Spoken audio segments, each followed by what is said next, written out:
Today's guest is Jason Portnoy, who's an entrepreneur, venture capitalist, and author who began his career at PayPal, working closely with technology icons like Peter Thiel, Elon Musk, Max Levchin, and Reid Hoffman. He served as the first chief financial officer of Palantir Technologies and later founded Oak House Partners, a top performing venture capital firm. Jason is a sought after trusted advisor to technology company CEOs and has spoken on topics ranging from executive leadership to the intersections of technology and humanity. He holds engineering degrees from both Stanford University, where he got his MS, and the University of Colorado in Boulder, where he got his BS. He's the author of Silicon Valley Porn Star, a memoir of redemption and rediscovering the self. Today's conversation is definitely going to not be PG. So it might be something that you want to take some time. If there's kids around, may not be the appropriate topics if you're listening in the car. But it's a very powerful and profound conversation.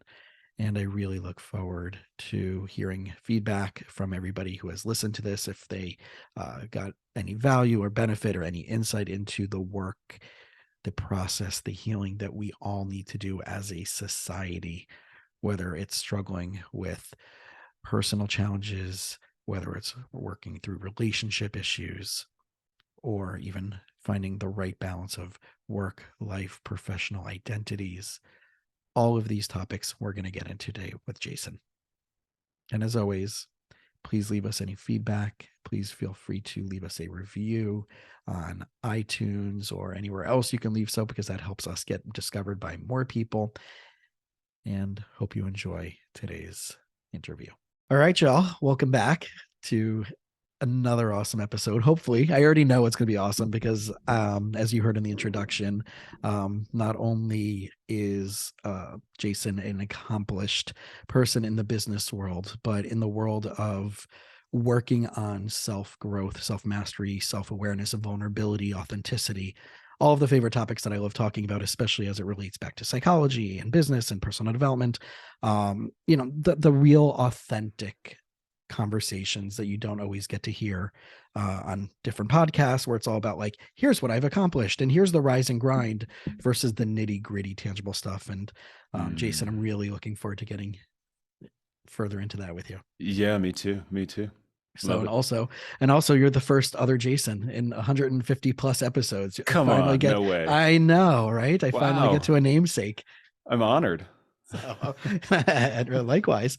So, I know there's so many different places we can start. So maybe let's reverse engineer the process, right? The reason why you and I got connected is you have this new book out called The Silicon Valley Porn Star, a memoir of redemption and rediscovering yourself. So let's reverse engineer it and let's start with that and go, from there, where that came from, how that came about. And we'll talk, maybe some touch points about some of the things that I took away from reading your book and as I got to know you through that. And then we'll jump into where we are today in January 2023 of what's the next mountain? What's the next discovery? I feel like Januaries are always tough. It's like I feel this pressure, like I gotta figure out what this year is gonna be about, and what from last year am I gonna let go of. And I try not to get wrapped up in the, resolution concept, but I do feel like there's a goal setting thing, and it's hard sometimes to figure out, of all the things I want to do, what are the ones that should become those like really guiding lights for the rest of this year. Last year was very easy. I just had to finish my book. Right. Right. And you had a good support system. I read all the people that that helped you get there and everything like that. And it's putting this, but there's very specific topics on here. The name is so grabby, right? And I know that came out of your therapeutic coaching sessions that you had, where that title of being the porn star from the struggles that you went through came up as a part of self. And for those who are listening, many people are hearing the parts of self work pop up on their radar. The internal family systems, IFS, and other modalities are talking about that. But one of the things that as you were going through your journey, you started looking at the different aspects of different personalities, the different attributes of yourself. So can you talk a little bit about how that came about without, Yeah, obviously, sure. I don't want to ruin the book for anybody, but I think it No, is, yeah, right. But it's but obviously we're talking about what we're talking about, and how that yeah, got you there, and then that section specifically was so powerful. and I don't think it ruins the book. I don't Good. mind. My whole reason for being at this point is to share these messages and share what I learned when I went on my journey. And if that can help people, then I will feel really good about that. So, Awesome. um, yeah, I don't. And so let me just to give a little bit of context. So you Sure. mentioned the title of the book was Silicon Valley Porn Star. Two things that don't usually go together. Right. Sometimes I have to tell people I was not actually a porn actor, and there's nothing pornographic in the book, as Right. you know, you read it. Um, but at a very high level, it is a story, is my story, of a kind of humble kid from the suburbs of New Jersey who finds himself in the middle of Silicon Valley during the first dot-com boom, working at this company that turned into PayPal, working alongside of these incredible creators, Elon Musk, Peter Thiel, Reid Hoffman, Max Levchin. My boss was Roelof Botha, who's now the head of Sequoia Capital, probably the best Yeah. venture capital firm in the world. Um, and having this kind of incredible experience. From the outside, it just looks amazing and it Hmm. looks perfect. But it turns out I wasn't really happy on the inside. And on the inside, I had this thing that was festering. Um, and it started, maybe it's probably started when I was a kid and I had some traumas that happened to me, which I talk about in the book.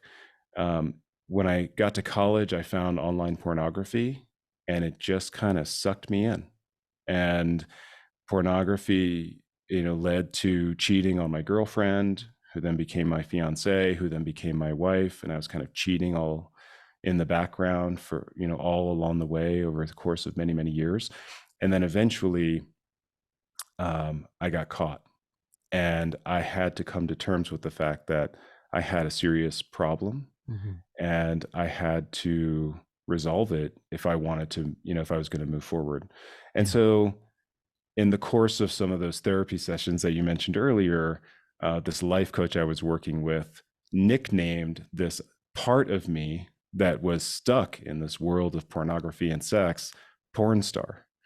And so, the career in Silicon Valley and then this porn star nickname is how we got to the Yeah. title. The part that after subsequently that part came, in the book I was reading, and then you had that visualization of right, the theater that all the parts of you were in. Yes. Can you share that? Because that, like, really, I find that when people are stuck in a vantage point of a story, a narrative, right, and you talk a lot about, empowerment and no longer allowing yourself to make excuses for the decisions you make, even if they turn out to be decisions that hurt you. But Yes. what's our accountability? And I say this all the time with my clients, like, oh, my husband did this. I'm like, yeah, but you went on date 2 with him, and then you went on date Right. 10 with them, and then you got engaged, and then you walked down but you knew this all along, right? And I'm not trying to, like, dump on them in that negative way. It's kind of like, right, Melissa, right, Yeah. was the Yeah. coach, right? Yeah. It's kind of that same vein of, like, but you said yes all the way, and you never discussed any of this with them. So where's your ownership of that? And they're like, what do you mean? Like, that's like, they didn't tell, but you knew, and you didn't ask, and you didn't provoke or push or poke the situation, because there's beliefs that we carry about what type of person I would be if I did that. Right. So I see that come up so many times in the way that you shared this example of being in that auditorium. So I would love if you could just Yeah. recap that Yeah, for sure. everybody It's a listening. powerful moment for me Amazing. to live through. It was a powerful moment to Yeah. write about when I read it now. So you're referring to a scene where, so this life coach of mine had introduced this concept of identities to me, and didn't use the terminology of parts or anything like that, which I have now come to learn is a little bit more common. But at the time, we talked about it in terms of identities, and Mhm. that all of us have identities inside of ourselves that at times we really identify with.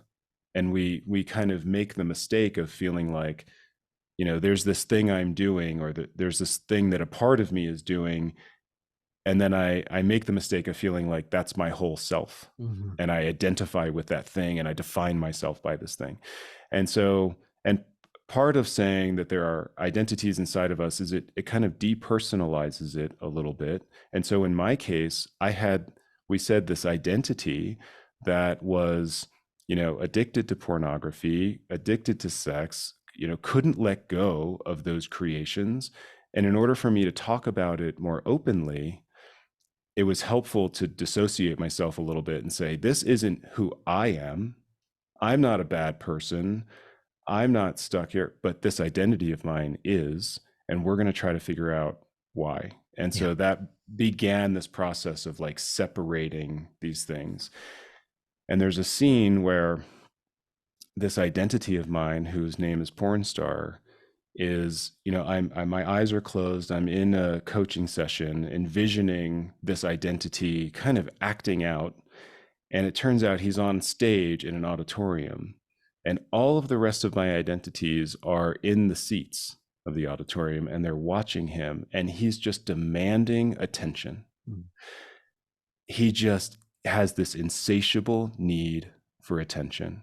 And probably this comes from these childhood traumas I referenced earlier. Whatever the case, he needs attention, and he gets it with fancy cars, money, women, etc. And he's on the stage, and this is kind of an interesting twist. And the rest of the auditorium is like, sit down. They're kind of yelling at him, sit down, stop demanding so much attention. You're kind of screwing up the whole party for all of us. And he gets really quiet, and he looks back at the auditorium, and he starts cursing at them. I don't Mhm. know, what I'm allowed to say on the Yeah, yeah, go podcast. for it. He's like, fuck you, because I have been the part of you that takes risks. I have been the part of you that is out there kind of making things happen, and you're all benefiting from Mhm. what I'm doing. And now you're going to blame me for these things, fuck you. You're all guilty too. And that's when I start to see that myself as the leader of all of these identities, you know, one has to take responsibility, to your point earlier, but also has to recognize that this identity that, there are certain things that this identity was doing that I really didn't like, but there were other things I was benefiting from, and that Yeah. I was just as guilty um, for kind of, essentially using that identity for money or whatever it was that it was providing. And yeah, it was a powerful moment. Yeah, the sincerity and the clarity of that is so profound. And like we were talking previous to actually starting the conversation, is like, what do we, we're all going through what we're going through, and we create these ideas and goals or what we want. And then there's like what happens if we decide to give up on that? What happens if we decide that that isn't genuine and authentic? And, who are we disappointing? What part of ourselves are we disappointing? What's the story that we're carrying? Or if I actually, we talk about in the systems and the family therapy world, we talk about like, well, who would you be by actually abandoning this tactic or belief or pattern? Who would you be honoring or dishonoring outside of you? Mm. Mm-hmm. Right. And people are like, well, what do you mean? Like, of course everybody would want me to get better on this. No, no, no, no. But like, that's logical. What's the illogical, right? Irrational, that if you gave up, if you, like, in other words, how would you be dishonoring mom or dad? How would you be dishonoring your partner? How would you be dishonoring your spouse, your child, whatever it is, your spirituality? In what way? And then like you get to that layer, and then they're like, oh, okay, I can Yeah, see that because now. so much of your life gets structured around either these identities or where you are in the moment, or the product of the decisions that you've made over prior years or some time period. And if you then reach a point where you realize that I'm not getting what I want, Mm-hmm. or what I think I want, Right. because you're always getting what you want, and Uh-huh. that's my view. You're always getting what you want, and if you don't think it's what you want, it means that that desire is actually very subconscious. Yeah. and it's Yeah. And that's inside the of you. sonar, right? I really do like in that law, like, when I talk about law of attraction and I went deeper into studying it from the more neurological perspective, it is neurology 101 that in a way it shows up like sonar, right? Your nervous system and your neurology, and the way that you filter things is focused on either having that thing or the absence of that thing, right? And Yeah. then everything kind of like bounces off the wall because it only is looking to pick that up, Yes. that thing or the absence of that thing. And we can train our brains to do that with everything. And then we have the other things that are similar enough to that belief, feeling, or emotion that attracts periphery stuff along Mm. the same path. So as I was reading through your story and hearing like, okay, so I'm doing really well and I'm checking, right, in a way you're like checking off the developmental stage box. Okay, so I did school and then I went to get a good job and then I started dating and we did the travel and we got married and then we had kids, then we did more travel and then we had kid, right? Then we had a Yeah. child and then, right, all the boxes were being checked off developmentally Yes. that most people would be like, well, this, you, Jason, or anybody else doing that is living the dream. Yes. And yet there's this like inner struggle, this inner, I don't want to be cliche with the wording, but like, in a way it's that the genuine connection to your truest version of yourself. Well, and I'm so convinced that all of this goes back to childhood. Yeah. And I'm not alone in this, but like and it's probably taken me, I think there were moments where I was like, well, it can't all be based on childhood stuff, right? I just am so much more convinced Yeah. every year that goes by. And in my case, I feel like, yes, on the outside, I was checking all of these boxes and I was, a 6 foot tall, 30 something year old man with a car and a mortgage and whatever. On the outside, I looked like a man. Yeah. But because of this traumas that happened to me when I was a kid, and, at a high level, my parents got divorced when I was very young and my dad moved away. And that turned out to be very traumatic for me. I didn't understand how much so until I was in my 30s and started a lot of coaching and therapy. Um, Shortly after that, or several years, I guess, my mother disappeared, so to speak, into a real big struggle with depression. She had significant struggles with depression. So she was either heavily medicated or sleeping, frankly. Right. And it was just, that was really traumatic for me as also as a young boy. And so there were parts of my emotional development that stopped at those times. And so, yes, on the outside, I looked like a man with a mortgage and cars and titles and whatever. But on Yeah. the inside, I was still very much a boy. And I needed love and I needed attention and Mhm. I needed validation from the outside world. And the way I sought those things out was the pornography and the Right. sex and the cars and the money and all of those things. And it took a really long time. I mean, you know, eventually, like I said earlier, I got caught and I had to start to question this kind of, I call it my early programming. I had to start questioning that programming. Like, was that the stuff that was really going to make me happy? Mhm. But what was I using that stuff to do? What Right. To compensate for. to Yeah. compensate for? Was Yeah. I, and so, you know, there was pain there. So I was using those things to numb that pain, right? And that really is what gets you into that addictive cycle, Yeah. because then you're doing something that you're lying about, in my case, ashamed of, embarrassed by. And so then you do it more to avoid feeling those negative feelings. And that's what really got me into this downward addictive spiral. Yeah. And so breaking all of that was hard. Yeah. It was really hard to do. Yeah, that I could, as going through the book, there was so many, the right time of healing is the right time of healing, and there's always the woulda, coulda, shouldas, which is, Hmm. we always talk about like the stop shooting on yourself. Well, I should have done it then, and I should have admitted it then, and I should, right, and things work out as we are in the right place to do that work. The opportunities that you had earlier on to come clean, to put everything on the table, right? Was like, I see it. It's obviously it was logical, right? For any of us listening, going through whatever stressor, anything that we're facing, it makes logical sense that you have either option A or option B from that vantage point, because you can't get yourself out of that place of stuckness. So therefore you're in that fight or flight, response. And therefore that's the binary possibilities.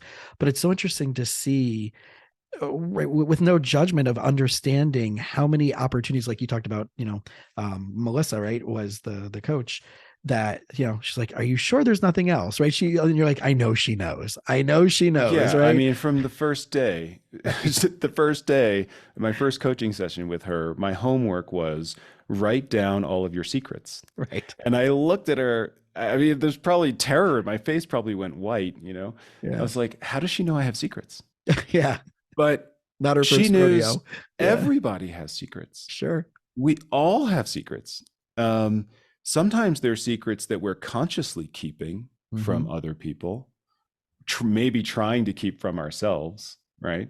Yeah. Um, but sometimes there's also secrets that we don't even know that we're keeping. And this is the stuff that our bodies Mm-hmm. keep, right? That These score. Yeah. secrets, Yeah. that, and unearthing those secrets, it turns out, is, in my view, the key to the healing. And where my growth and healing really started was when I got caught. Yeah, it was actually the second time I got caught. The first time I got Mm-hmm. caught, I kind of lied my way out of it. Oh, never Right. happened before, never happened again, whatever. The second time, nobody believed me.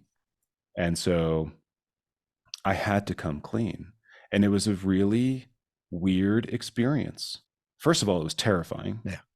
I'm sure. Um, but I say a weird experience because it was so scary, so scary, so scary. It was built up, build up, build up, so huge, this big thing. Finally, the dam breaks. Mm-hmm.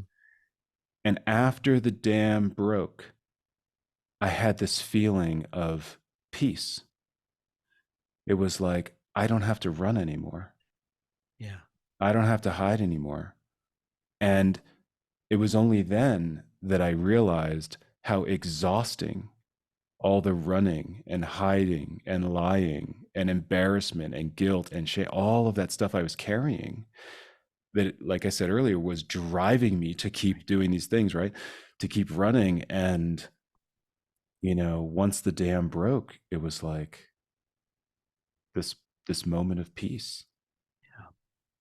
Yeah, and I'm picturing you in the stage of the book where you're sitting on the corner of the bed and you're just like processing these things and the journaling, and like she's like, write down every single time that this happened. And right, this was a later on one, and you're like, I'm at the chasm, and I'm like, it's like there's nothing under my feet right now. And That's right. and obviously, like, as someone's reading it, they get an image of that. And my first thought when I was reading that part was, right, those of us who, whatever trauma we go through, and if we do our healing at whatever level we do our healing, or at least try to, it's always scary. It's always scary because, I joke that the great psychologist Kurt Cobain once said, I like the comfort in being sad.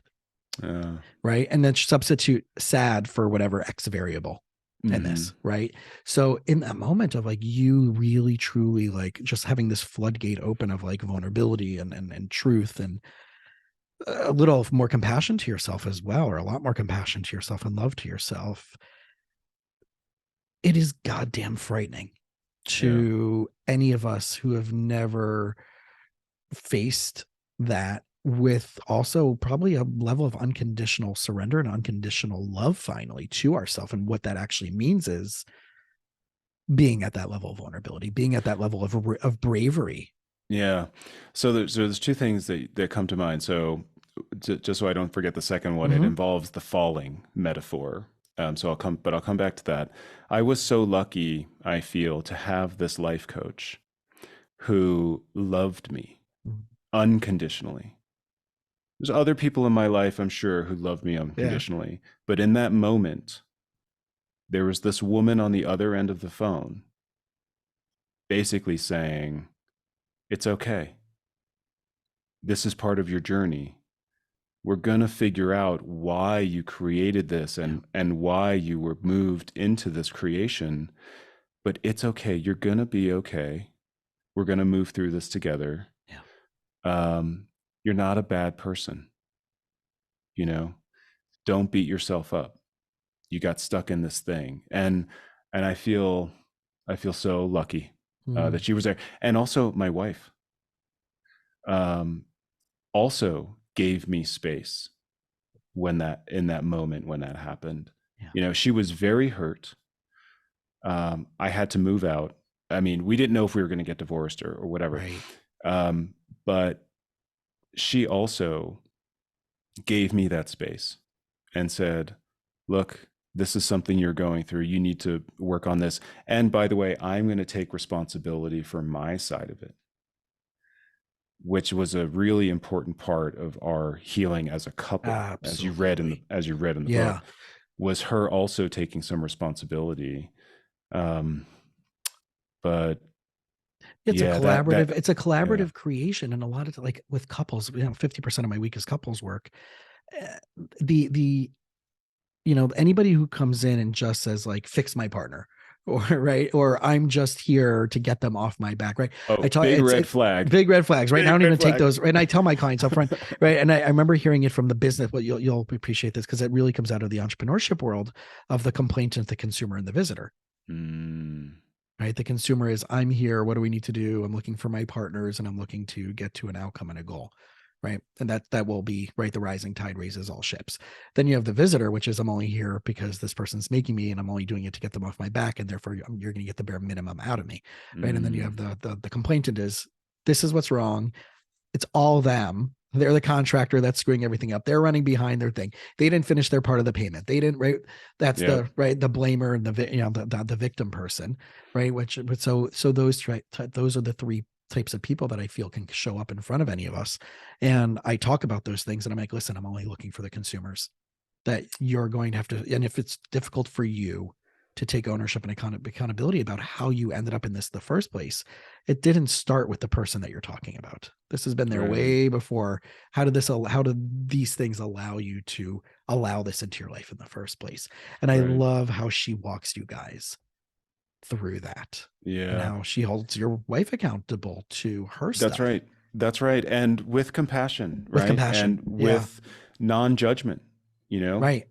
And that was one of the keys to both of us, you know, opening up Mm-hmm. and being willing to explore. And Yeah. you know, it was Yeah. really hard work. I have a But client that I'm seeing. I know you wanted to talk about the second part oh yeah. about Yeah. falling Yeah. forward, so I didn't want to make you forget that. No But I have a problem. client that I've been seeing who's been going through the circles with their spouse, and one week they're like, okay, I'm ready to file the papers, and I do have the papers, but I'm not sure, right? And then it goes back to like, well, I guess things are going to be okay, right? And they go through this pattern every few months, and and then every couple sessions now they say to me like, I don't know how, they say that, which is, and I constantly reassure them. They're like, I don't know how I don't drive you crazy with my Mm, back and forth dance.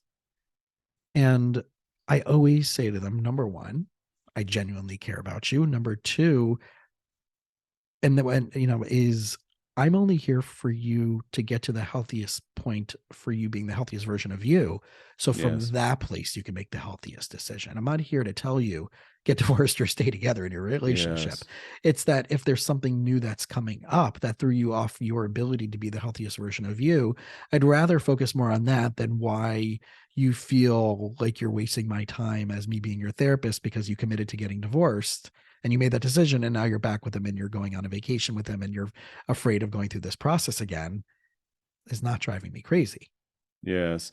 I mean, these things take time. Yeah. It took us a really long time to work through, and taking the are we going to get divorced or not question off the table Yeah, that was profound. And was many, very helpful. yeah, Um, was very helpful because otherwise every conversation is just so loaded, right. By and the knife. Yeah. by the knife, yeah, and you can't really just open up with each other and not be afraid.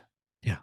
Yeah. And it turns out opening up to each other and not being afraid is kind of what your relationship was like when you first met, Yeah. Yeah. because there was nothing on the line. You had Sure. nothing to lose. And so you were just yourself. and you were just open, and you were, well, hopefully you were just open and you were just honest.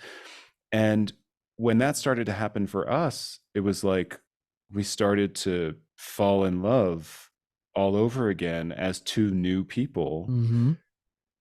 Of course, now with some battle scars and some understanding and some hard won wisdom. Yeah.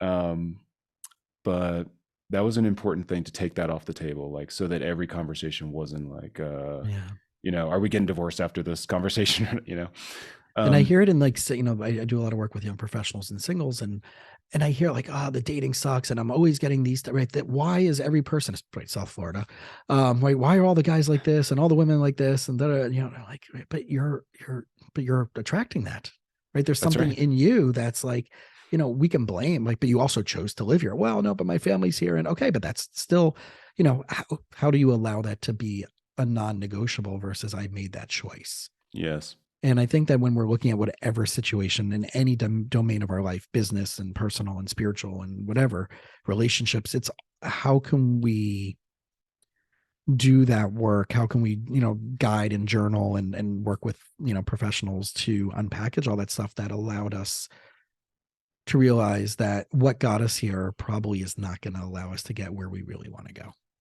Yeah, that's right. Well, whatever's happening in your outside universe. So we would talk about this as like inside universe versus outside universe. I think Eckhart Tolle talks about Mm-hmm. things this way. Lots of others do as well. But whatever's happening in your outside universe is just a reflection, to your point, is just a reflection of your internal universe. Or another way of saying that is your current state of consciousness. Yeah.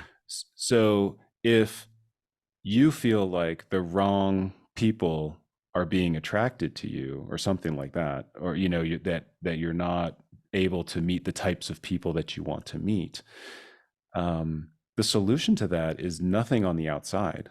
It's only Yeah. on the inside. You have to go on that internal journey, and you have to give yourself time to change. It's not going to happen overnight. It's not like, oh, I'll just start going to yoga and doing this other thing, And this everything will be breathing solved. technique or Yeah. whatever. Like, Right. It and a few helps. weeks, Yeah. what's that? It helps and it builds, but it's part of the momentum moving into a different direction. That's right. That's right. But it takes time to really change at like very deep and fundamental levels, to the point where the outside world or the outside universe is going to start reflecting different things back to you. Yeah. It Yeah, I saw takes it last time. night. It's so last night I'm training for a half marathon. I haven't done one since before the pandemic, so this will be my third. And I'm a few years older now. I'm 44, and I'm feeling a little bit more than I did a few years ago. And I did my longest run last night. It was a little bit over 6 miles, and I had this realization that if I'm planning for 13.1, then I've decided that 13.1 is a really big number. Right. And therefore, like, oh, I'm a little bit more than half, I'm getting closer to halfway there and blah, blah, blah. And like, I'm like, all right, well, but I realized 2 times during my run last night to extend my route Yeah. consciously versus buying into an old story of like, well, I usually run for an hour and 15. I'm like, all right, well, what happens if it's an hour and a half? And then this is what bullshit story came up. Wait, so I live in Fort Lauderdale and I know that I can drive to Naples within an hour and a half. So I'm literally taking as long as it takes for me to drive to Naples, the west coast of Florida, to do a run when I can be on the other side of the state. Like, one thing has nothing to do with the other, Right. but that logic came up into my mind as a reason to just not run at all. Like, why am Mm, I wasting all this time when I could just travel somewhere and get in my car? And why aren't I traveling more? And okay, but A and B have nothing to do with each other, but right. our brain will do that. And I found that literally 2 or 3 times, I'm like, all right, so I can make the right here and go home. I'm like, I'm just going to go down to the end of this longer block and then maybe I'll loop back through, or I'll just go back. I'm like, no, but I already ran that part at the beginning of when I first started this evening. Uh-huh. Right. And we keep coming up with, and that's just like a very simple, funny, Yeah. linear thing. But imagine, I mean, this. So, as our listeners, I'm really saying this to the listeners, imagine how many ways this goes on for everything in our Yeah. life on more Yeah. difficult situations, especially. Yeah.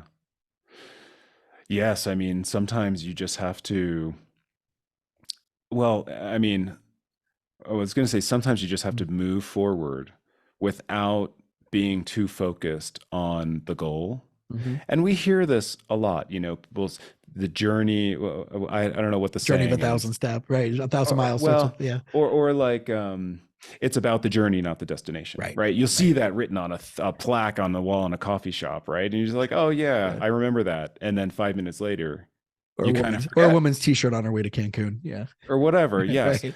And but I think it's really true. Yeah. And to the point where after I went through my kind of transformation, and by the way, I say transformation, I don't mean to imply that I feel perfect or Yeah. complete or anything like that. I'm a completely different person, but I've got a lot of work to keep doing, and lots to keep me So busy. can we pause right there on that? Because Yeah. I love that specific topic, right? Because people, again, going back into this binary, oh, I've accomplished this. So now I'm good to go, right? And I think that's where a lot of our backslides, it's not about the complacency of that. And it's not about like giving yourself shit for, well, now I have this, and this, and I should feel bad because I've only accomplished this. But like the thing that you went through, the things that you have gone through, the things that right, you and your wife have gone through are so profound and so earth shattering that people can joke, and I would love to talk about this in a few minutes, is people can minimize that topic, giving today's culture of that world of sex work and pornography and OnlyFans right now being like really massive and A easy thing. way, Yeah. a thing. And seeing it here in South Florida and meeting people who are doing that for employment, um where it's like, well, this wasn't such a big deal. Why? Like, of all the things to be addicted to, you're addicted, right? All that stuff, which we can get into in another second. But Yeah. I really want to tie into the idea of like what you just said is I love it and I love sharing that. Is okay, good. So you got through that, and most Yes. people will never get through that, and you did. So that already says a shit ton about you, my man. Right? Oh. That already says right now. Not negating all the suffering and all the pain and all the difficulties and the sleepless nights and the guilt and the shame and all that stuff, but you're here now, right? Yeah. And yes, I love the fact that you also acknowledge you have more to do, because if you didn't, then I would say, well, did you really do it? Did you really, right? Because one of the very first pieces of this was the surrender, Mm-hmm. right? It was like that moment where I had to surrender. I was very lucky. Well, I found a 12-step program. Mm-hmm. And so having a support group, of other people who had been going through similar things as me was also very instrumental in my journey. But yeah, it got to a point where I started to understand that this was the entire point of being alive on planet Earth. The entire reason for being here is this personal growth journey, is this, what I call the climbing your Yeah. spiritual mountain, right? That's Melissa would talk to me about it that way. My book publishing company is Yep. called Honest Climb Media, right? And I now believe quite strongly that that is the only purpose. That is the only reason that we're here. So I happen to have things that occupy my time. I've been an executive in Silicon Valley. I've had a venture capital firm. I still do venture capital work. I don't define myself as a venture capitalist. Um, I'm trying not to define myself as an author, right? Yes, I Yeah. wrote a book and I authored a book, but I'm just Jason. And all of these things are like pastimes during this time on planet Earth. And really, what we're doing is we are reintegrating our souls, we are healing parts of our fragmented souls, and then our souls will continue on after our time here on Earth Yeah. ends. And so once I kind of reoriented myself around this idea that this was the entire point of my life and should be the number one focus of my life, that everything else was secondary, that was a really profound shift Mm. and has changed so much. Um, Probably one of the biggest things that's changed is that it helps me view all of these different creations that I might be involved with, venture capital, authorship, promoting or podcast or whatever it is that I'm doing, even being a parent to my two kids or a husband to my wife. It helps me not get as attached to all of these roles and all of these identities. And then I can see them with a little bit more distance Mm. and as more of an observer. And that has, you know, I'm not Buddhist, but I think, Buddha said a lot of The Buddhist really, psychology is great. Yeah. yes, and said a lot of very valuable and important things. And one of those things that a lot of us have heard is that suffering is created by having attachments. And so as you let go of some of these attachments and take more of an observational perspective, it reduces your suffering. And that, you know, has been a really interesting way to live, Yeah. or to start living in this way. Yeah. And then I'm juxtaposing that back to you sitting on the side of your bed, looking into this abyss of not having that foot in front of you, Yeah. and just juxtaposing it to that, what you just shared, to Yeah. that moment, then to not having that foot to put in front of you when you thought you're just going to completely. Which was that was a visual metaphor of Yeah. letting go of the attachments, right? I was so attached to my identity as this man with money and cars and chasing women and all this stuff. I was so attached to, all of those things, and I had to let go of all of that and fall, essentially let go of those attachments. And so when you let go of those attachments, it's very scary because it feels like you're falling. And what I experienced, you know, when it felt like the floor was opening up underneath me and I was falling, was that after I fell for some period of time, it wasn't that I was falling. There was no ground to hit. So if there's nothing to hit on the bottom, you're not falling, you're floating. Mm. And floating is the sensation of not being attached to anything. And so this then became the goal, is to feel that feeling. It's very uncomfortable. I still fight it all the time. I mean, Mm. I still get attached to things. This is why I say I still have a lot of work to do. I still get attached to stuff. I'm human. Yeah. But when I can let go of that and feel that floating sensation and not be afraid of that floating sensation, that has been very interesting. And I'm visualizing you going into a flotation tank, like zero Yes. gravity, right? As part Yeah. of a intervention, right? As part of a practice to be more aware. Because I've heard that, right? It's on my list of things to do this year.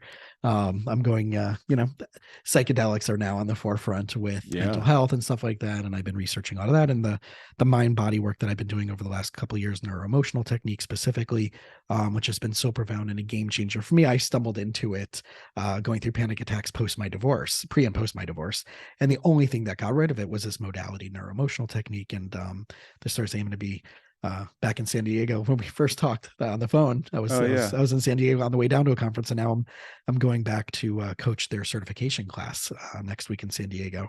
But it's these we go through these developmental stages of tools that support us, and being there's all this stuff that scares me about that, right? Of this, like, well, what's it going to uncover, and am I going to be able to handle it? And even though I'm a therapist and I talk about, right, am I practicing, what am I preaching to the fullest level? Yeah. Of course, I love when my clients are doing, like, I have clients that have done ayahuasca and have this amazing healing moments, or a client this afternoon who's doing a plant journey. So it's like, oh God, like, well, what are my beliefs that I'm still, even though I support it and I'm pro it, what are my beliefs about what's going to happen for me? Well, it's very scary. Yeah. It's very scary. It's not anything to be taken lightly. It is, these are powerful medicines. Correct. I'm towards the tail end of this book right now called The Myth of Normal Oh, by okay. Gabor Mate. Uh-huh. And he talks, he does a lot of therapeutic counseling work.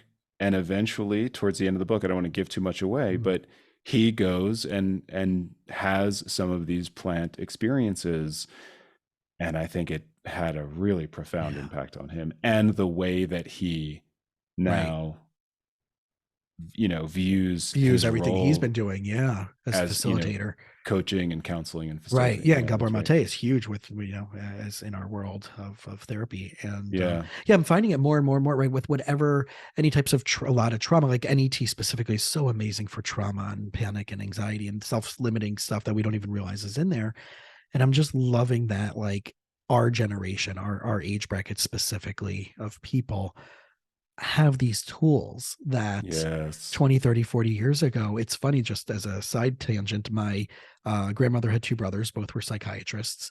And one of them wrote the original journal article, anti-medical marijuana, in the Wow. 1960s, 1970s, right? The first premier, right, journal article on this. And here I am as the great nephew, right, of this. And on the opposite side as a therapist, and on the opposite. So it's so interesting within the span of two, one to two generations, Yeah. where we have these resources such as, right, therapy and coaching and 12-step meetings are normal. And that the stigma was years ago, oh, you have a therapist, what's wrong with you? And I think it's flipped. Wait, you don't have a therapist or someone in your life guiding you? What's wrong with you? Right. That's so funny. Yes, I think that's absolutely true. Um and I do feel like a lot of the traumas get passed down. I mean, this is Yeah. right. Like The if someone, intergenerational stuff. Yeah. yeah, because if someone is, let's say a child is physically abused, or emotionally abused as a child. This is a very traumatic thing. It affects that child's psychology as they grow into adulthood. Maybe they experience sort of, the types of things I experienced, which is there's a part of me where my emotional development stopped or slowed down. There's a part of me that needs a lot of love, needs a lot of attention, et cetera, et cetera.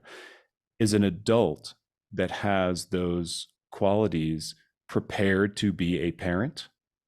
It's very difficult to do. So Sure. what are you going to do if you become a parent?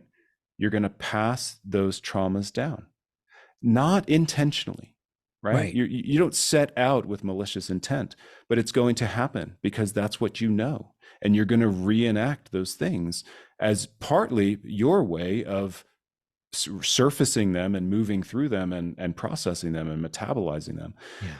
And so then if you do that, and you traumatize your child, what is that child's going to do when they grow up? They're going to trauma. And so that's how it just keeps getting passed down. And so I don't think, I say this towards the end of my book, I don't blame my parents for the things that I did in my life.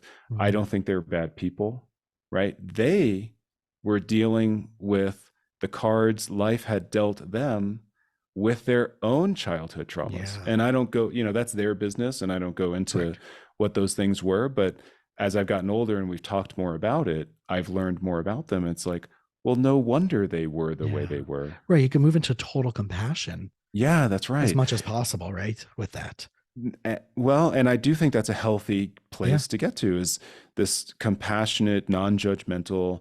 It's like that was your journey and my journey is part of that too. And maybe I'm not happy about exactly how it went or Mhm. proud of everything I did, but I'm happy with who I am today and proud of who I am today. And now my wife and I feel very strongly like our job is to break the cycles so that we don't pass these things down to our own kids. Right. Yeah. And that's like a big part of our responsibility. And to your point, I feel like this conversation is much more common today than it was certainly 5 years ago, Oh, for sure. definitely Yeah. 10 years ago, Yeah. right? Even more so. Yeah. And I feel like this is a really good thing because, what happens if people don't have to process those traumas and can use their energy in more productive ways instead of, fighting for all the healing, you know would they be more, and are they more compassionate with others? Are they less judgmental with others? Would that reduce conflict? Right. Would it help all of us feel more connected to each other? If we felt more connected to each other, would we feel more connected with the planet? If we felt more connected Mhm. to the planet, would we be less inclined to destroy our habitat or do things that Yeah. harm our habitat, right? And so Internally and externally, right? Our that, internal habitat, our body, and our that's external, right. the world. We would Yeah. take better care of our Yeah. health, Yeah. right? And so we would be healthier. And so I feel like it sounds, to me, it sounds kind of crazy. But I also think it's true Yeah. that if all of us are engaging in this healing work, I think it makes the world a better place. It's so Less spot on. conflict, you Less, know? right, all that stuff. And it's funny because I joke with my clients, I'm like, you're going to hear me sounding very hippy dippy. But I Yeah. want to let you know that all of this stuff philosophically, right? What that, yes, it's been manifested in the hippie world and the healing world, right? We talk about healing and journeys and potential and purpose, right? All these buzzwords, all the cliche buzzwords, but like the actual, like, the fact of the matter is everything that you just said is so practically spot on Yeah. And that. so and we talk about the hippie thing. I know you're kind of lightly making a joke or Mhm. using the term in that way. I've probably done that in the past as well. Right. But in some strange way, maybe these people were like pioneers Exactly. pointing us in an interesting different direction. Um, No, and that's they deserve exactly my some point. credit for that. Yeah, absolutely. And that's exactly my point because a lot of people have, right, like you said, this belief about X, right? So let's use that example, right? This perfect paradigm is that, well, the hippies, but they're, it was counterculture and they broke rules or they decided that education wasn't the right path, going back into, in the box stuff. Yeah. Okay, well, but look what came out of that. Like, look what came out of, like, I mean, you watch the Change Your Mind documentary, like not Timothy Leary, Yeah. Ken Kesey, right? Yeah. The whole thing with how Ken Kesey got turned on to LSD was a Yeah. scientific experiment from the US government, right? And Yeah. they're like, oh, they turned the wrong guy on. Well, no, they turned the right guy on, That's right? right. That's right. So that's the way and I joke with my clients, like, the buzzwords that thankfully have become part of the nomenclature of society. People are like, oh, well, that's just too tree huggy, hippy dippy. I'm like, no, no, no, no, no. Yes, it may sound that way, but this is absolutely imperative for our world. Well, and even if you don't say that that's right, like let's move away from a dichotomy of right and wrong, Sure. right? Yeah. And and say even if you don't say that that is correct or right, what you can say is, well, look at where the alternative has gotten us so far. Record levels of health issues, Yep. both physical and mental, right? You have like obesity issues, um, heart, Right. heart Heart disease, disease is a number still, right? Cancer and and dementia then and Alzheimer's and all the stuff. and then you've got like all the mental health stuff that you deal with on a daily basis, all the anxiety, Yeah. all the Relationship relationship dynamics. Yeah. problems, all of the stuff. So if those things are the product or the result of following the rules or staying within the system or whatever you want to label it, and moving away from the direction maybe the hippies were pointing in, right? Right. Maybe we should at least consider that other path. Right. And I Right. think this is what's happening now, that we're just echoing Well, what's can you happening not in see the my Trey Anastasio fish bobblehead doll back there? Come on. So, yeah, that's right. so I totally own my hippiness, right? It's just, Yeah. right. I feel like that, like, people like buy into, like, like, I know that you do yoga, or participate in yoga and Yeah, practice yeah. yoga, right? And my running, and I always feel so bad because I always use this metaphor, and I feel so bad. Like, there's a duality to me. It's like, so the metaphor I always joke around is like, well, it's kind of like if you put on a pair of Lululemon pants, it doesn't make you a yogi. Right. And I feel bad because, like, I don't want to bash the company because it's such a cool, they're such a Yeah, great sure. company, right? But it's funny. I feel bad because it's like a mixed matter. Like, it's like on one side, like, I'm making fun of people who just put on Lululemon pants, but I'm like, well, but if it also motivates you and it makes you feel good while you're doing it, but if you're also like not walking the walk and talking the talk, well, I'm wearing my yoga pants, but I'm not practicing yoga. Is there still something missing? So my part of my own Jason Wasser stuff is like, God, I feel bad always throwing like Lululemon. Why don't I use some other brand? But I feel like it's the immersion into the embracing of it. Like, I've totally embraced that yes, I'm a licensed mental health professional and as a marriage and family therapist who's gone down the amazing rabbit hole of clinically researched and journal published mind body integrative and alternative medicine. Right. And that's how I present my brand to the world. Where if you do want someone who gets it, who does want to talk to you about the law of attraction and neurology and physiology and some of the woo-woo stuff and the science actually behind it, I'm your guy. I'm your guy. Right. So in other words, I've leveraged that of what people say, oh, well, that's just too out there for me. Oh, well, let's talk about the neuroscience. Let me send you some fMRIs from Jefferson University and their integrative medicine department where they're doing brain scans pre and post, these Yeah. type of things. And I think we're in an amazing era Oh with yeah, all this. you're seeing this convergence happening, and yeah, Right. this is Right. it feels like a very exciting time for It's sure. so damn exciting. And I know like where the therapy and the coaching you did, and then going into 12-step programs, like for a lot of people, that's all that was ever there for them. Yeah. Right. And then you got into yoga and then you moved to Salt Lake and I mean to Park City, right. Yeah. And you got out of the rat race of San Francisco, LA Yes. type of thing. And those are all right. They're all proactive, but it's all about being I like I said before, I think like it's the consistency of why we choose things either to get stuck or to choose something that feels better. Yeah. And I think that's like really a lot of the redemption story, right? And discovering yourself. I love like looking even. So what would be under that is like, well, you decided consistency. Yes, and consistency, but also I was willing, I mean, forced maybe, but I was willing to allow myself to allow these things to permeate me. Yeah. So I Yeah. went to yoga. Yes, I went to yoga, and I wasn't just going through the motions. I was there, and I was so open because I was so raw. Like I knew I had to change. I didn't know how. I didn't know what I was going to change into, but I just knew I had to change. And so if I was doing yoga or trying to meditate or watching Thich Nhat Hanh on YouTube Yeah. or reading autobiography of a yogi, I was in this space where I was so open that so much of that, whatever those things were giving me, was able to permeate, Yeah. really deeply. And I got to be candid, you were asking like what's 2023 like. I feel like I want to get back to that. Mm. Publishing this book, writing this book, balancing that with my venture capital work and being a dad and a husband and all of these things. I feel like last year was kind of hard for me. Mm-hmm. And I feel like I kind of, when things get difficult like that, I start to close up and I start to feel anxious.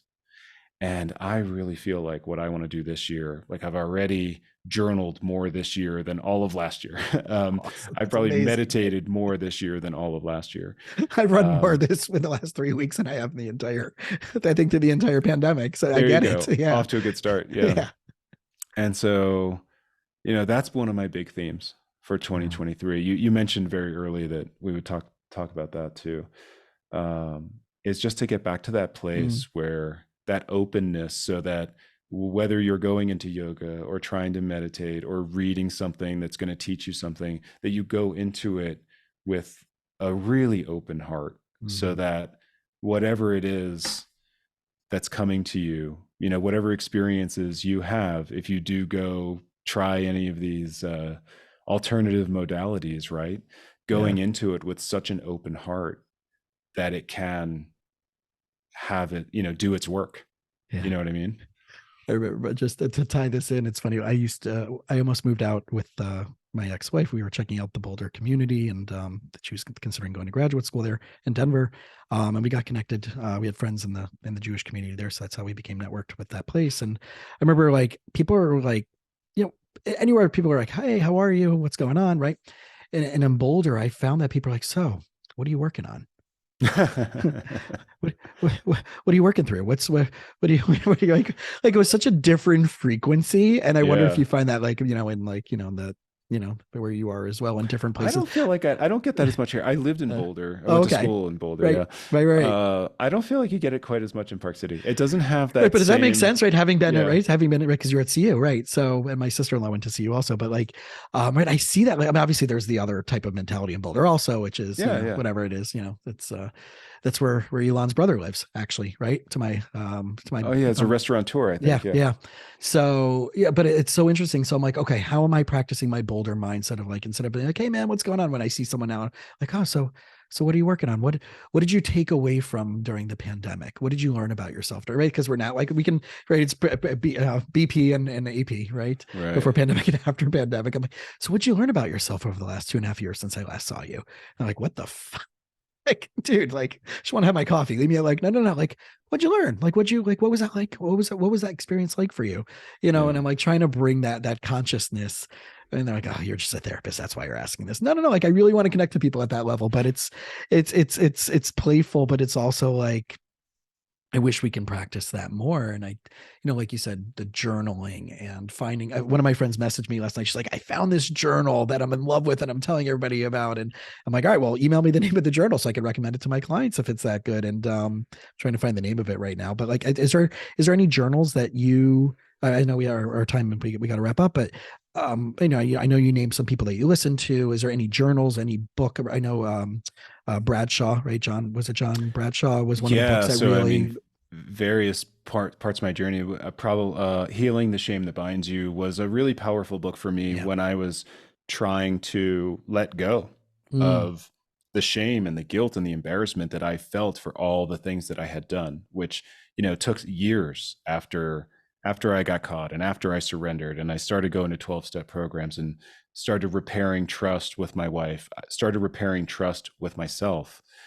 yeah. Um, there were several books during that time. Healing the Shame That Binds You was one of them that was really instrumental. Right now, um, I'm finishing up The Myth of Normal, Mhm. which I really liked. It's a big commitment, but it's incredible. And frankly, I think if you're in the business of coaching and counseling, or being a therapeutic advisor of some sort, I almost feel like it's mandatory reading. Wow. I mean, Cool. Okay. I think it's incredible. Yeah. Um, I've also been very focused on, we won't have time to, maybe we'll do another show at some point, but That'll be amazing. um, masculinity. Hmm. I kind of grew up as a boy thinking if I get lots of money, fast cars, and hot women, I'll be a real man. And I bumped up against the limitations of that programming in a Yeah. big way. And I Yeah. had to redefine what does it mean to be a real man. And then I had a son. And then I really had to get clear on like, what is masculinity?